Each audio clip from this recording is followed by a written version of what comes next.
Bueno, a ver si nos hemos podido recuperar de la anterior parte con la de la cuarta revolución educativa. Yo espero que algunos de vosotros, igual que me ha pasado a mí, hayáis estado bebiendo un poco de agua y repensándolo, ¿eh? Es decir, uno a veces cuando entra en clase le parece que el mundo, la escuela tiene unos tiempos tan ordenados que parece que paran la realidad. De septiembre a junio, las peculiaridades de cada trimestre, que a veces son muy repetitivas, se convierten en ritos, incluso en algunos casos se convierten en elementos que se repiten tanto que generan una inercia que nos impide ver que el mundo fuera se mueve, y se mueve muchísimo. Paréntesis, quizá esa es una de las cuestiones primeras que alguien que quiera dirigir la escuela, igual que alguien que quiera ser profesor, necesita urgentemente, y es dejar de vivir en una burbuja cerrada, es decir, darse cuenta de a qué velocidad están yendo las cosas y cuántas cosas interesantes podemos aprender. Esa cuarta revolución educativa nos obliga a decidir en qué dirección poner la brújula de la escuela. Antes os decía, pensemos en Olivia, pensemos en 2027, cuando Olivia vaya a terminar la escuela. ¿Qué se tiene que haber llevado? ¿Qué aprendizaje se tiene que haber llevado para saber manejarse en un mundo tan complejo, tan apasionante y tan lleno de incertidumbre como que le sirvan para manejarse dentro de él? Bueno, esa brújula iría ligada a tres cuestiones fundamentales. Antes os dije, un currículum que cada vez va a ser más flexible. Esa flexibilidad, ¿en qué se nota? Primero, en que es muy importante que los niños se lleven un equipaje de metahabilidades fundamental. ¿Eso qué quiere decir? Primero, que sepan qué tienen que hacer, que sepan cómo tienen que hacerlo, que sepan hacerlo con otros, que sepan hacerlo y responder creativamente a las cosas, y que además tengan capacidad para transformar su aprendizaje en materia de aprendizaje, es decir, que sepan aprender a aprender, que sepan mejorar, redimensionarse, descubrir otras posibilidades. Esta competencia para nosotras en Arcix nos parece fundamental. ¿Por qué? Pues porque, si os fijáis, hubo un estudio hace poco, a lo mejor alguno de vosotros lo leísteis, en el que muchas de las profesiones que tenemos hoy, hace 5 años ni se hubieran imaginado. Eso debería hacernos pensar muy seriamente cuando hacemos la orientación laboral de los niños en los últimos cursos de los colegios. Probablemente estamos muy anticuados, con una visión muy estática de la realidad y de las habilidades que se nos piden, y a lo mejor deberíamos pensarlas. Por lo tanto, uno de los instrumentos fundamentales que hay que entregar a los chicos es el de unas buenas metahabilidades. Segundo, un dominio muy profundo, muy apasionado, muy técnico, con un conocimiento muy bueno de las grandes instrumentales. Y en las grandes instrumentales está, sobre todo lo que tiene que ver con las lenguas y los lenguajes. Es decir, el plurilingüismo es fundamental. Y después, el dominio de todos los lenguajes, visuales, acústicos, musicales, toda la dimensión cromáticos, lo que vosotros queráis. Pero uno tiene que ser capaz de comunicarse con lenguajes muy diferentes y convertirlos en coherentes. Nuestras escuelas tienen una asignatura seriamente pendiente con las lenguas. Y la transformación del aprendizaje, por ejemplo, de las ciencias, ha sido mucho más potente que el que están teniendo los niños en el área de lenguas, donde, quitando pues, el inglés, que siempre ha sido bastante más activo, el francés, cuando se aprende como una segunda lengua, una tercera lengua, hay una cierta actividad, pero las lenguas que consideramos maternas todavía, desgraciadamente, están teniendo un aprendizaje muy estático, muy a balón parado, muy poco comunicativo, reflexivo, crítico y creativo, sobre el que tendríamos que pensar.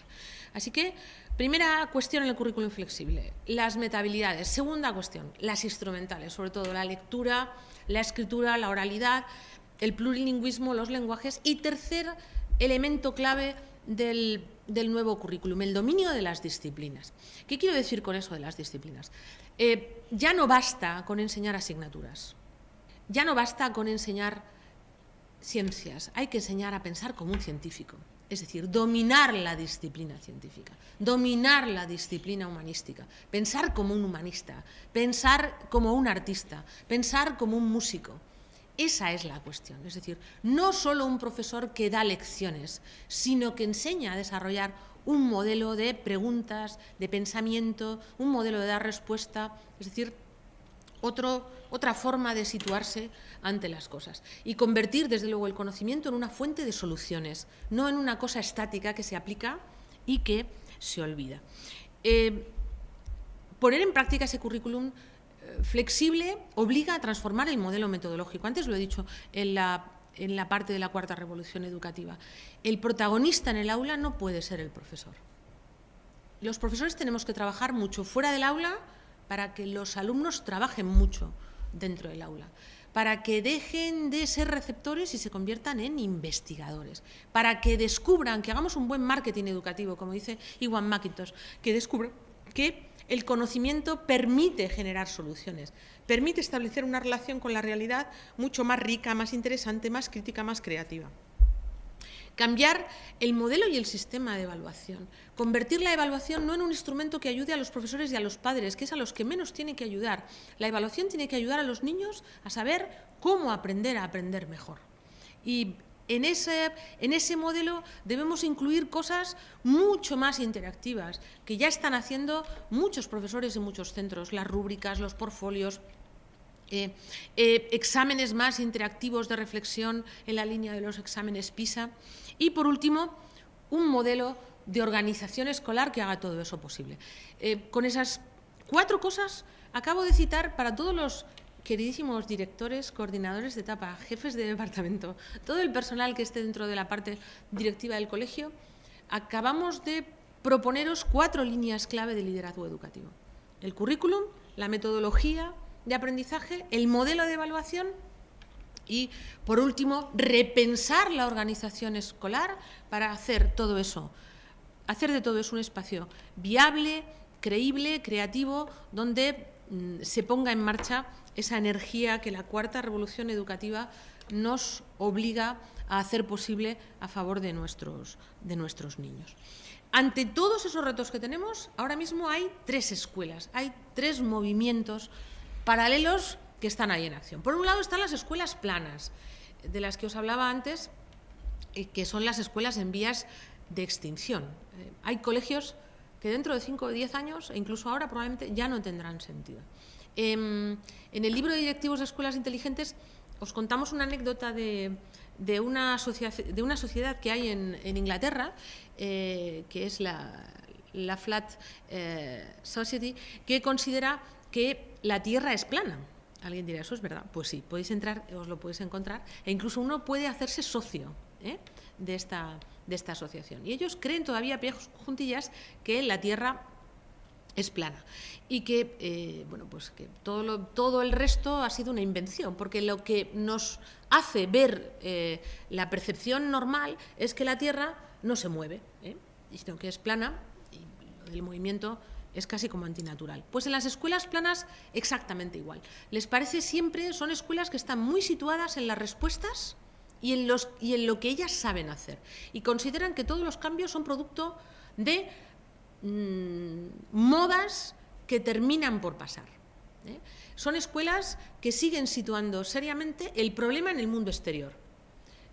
El aprendizaje no funciona por las familias, por los niños, porque estamos cambiando sistemáticamente de leyes. Alguien dirá, oye, pero eso es verdad. Sí, eso es verdad, pero eso no da respuesta a todo. Y además, aunque diera respuesta a todo, cualquier buen profesional del aprendizaje no se puede conformar con lo que existe. Es decir, porque nuestro trabajo tiene como eje central a los niños, no a los adultos, y eso nos obliga a resituarnos.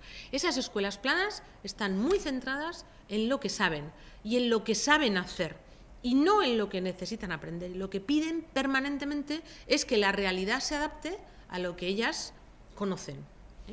Ahí estaría un club que se resiste a cualquier cuestión de cambio o aprendizaje que se le pida, lo cual es una contradicción en sí mismo. Que un colegio, que un colectivo de profesionales como somos los profesores, los equipos directivos, nos neguemos a aprender es, como mínimo, inmoral, no es ético. y no tiene sentido negarse a aprender cuando es algo que sistemáticamente pedimos a los niños. En un segundo nivel estarían las escuelas que están en transición. Estas escuelas han dado ya un salto grande. Este grupo quizá ahora mismo es uno de los más grandes y más importantes. Y son escuelas que han empezado a elegir, volver a plantearse las preguntas fundamentales. ¿Por qué los niños no aprenden? ¿Por qué, aunque contamos las cosas, las experimentamos y las aplicamos, se olvidan? ¿Por qué dedican muchísimo tiempo a cosas que les interesan y después consideran que el aula va ligada al aburrimiento? Es decir, escuelas, profesores, profesionales, equipos directivos que vuelven a preguntarse: ¿dónde estamos? ¿Cuál es el sentido de la escuela? ¿Cómo podemos hacerlo mejor? ¿Qué necesitamos aprender? Es decir, otra vez regresan al mundo fundamental, que es el mundo de las preguntas. Y en un tercer nivel, y creciendo cada vez más, por suerte, y esa es la ventaja, o ese es uno de los elementos de esperanza en este momento, están las escuelas inteligentes. David Perkins acuñó este término magnífico. Yo creo que eso es un adjetivo que desgraciadamente hemos dado por supuestos en la escuela, y qué bien que alguien lo haga explícito. Las escuelas inteligentes para nosotras en este momento tienen estas características que os enuncio más o menos, y que, bueno, pues que si tuviéramos más tiempo podríamos desarrollar más, pero para que tengáis ahí un flash. Son escuelas claramente abiertas y flexibles. Abiertas porque no viven solo de su experiencia, sino que están abiertas a compartir experiencias con otras escuelas, porque sus profesionales salen y conocen otros modelos de trabajo, viene a través de la red, viene a través directamente de experiencias que pueden compartir. Es decir, son profesores que se han convertido en nómadas del aprendizaje, como decía John Moravec. Es decir, gente que ya no permanece en lo que sabe o en su burbuja, sino que mira el mundo desde muchos ángulos. Son escuelas, además, creativas, que han transformado el currículum, la metodología, el sistema de evaluación interno, y que están transformando también su propia arquitectura. Eso no quiere decir que estén tirando el edificio, pero sino que siguen un poco la línea IKEA, están redecorando su modelo de aprendizaje. Y para eso a veces no hace falta mucho dinero, hace falta simplemente cambiar las sillas, la organización, modificar la forma en que se presentan los trabajos. Es decir, ningún colegio debería ser ni previsible ni feo.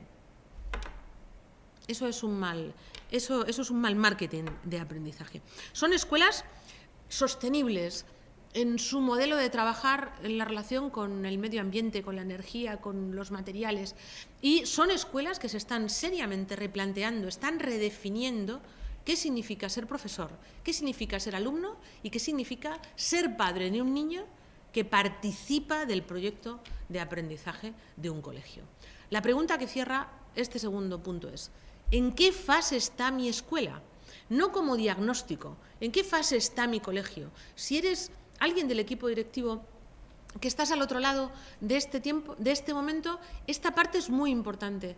No para que llores si estás en una escuela en vía de extinción o en una escuela plana. No para que te alegres solo o te animes porque estás con las preguntas, o para que mueras de éxito si estás en una escuela inteligente. Saber dónde estamos no es una pregunta que busquemos responder para quedarnos, sino para ponernos en movimiento. Estaría muy bien que se nos quedara de esta segunda parte lo de nómadas del aprendizaje. No podemos quedarnos donde estamos, hay que aprender todo el tiempo. Y eso ya no es un cometido solo de los niños, eso ya es una exigencia y un deber ético en el caso de nosotros, de los profesores, de los profesionales del aprendizaje, y más todavía de las personas que en un momento determinado de nuestra vida dirigimos equipos de profesionales tan complejos, tan apasionantes y en un momento de tanto cambio como es el que viven los profesores.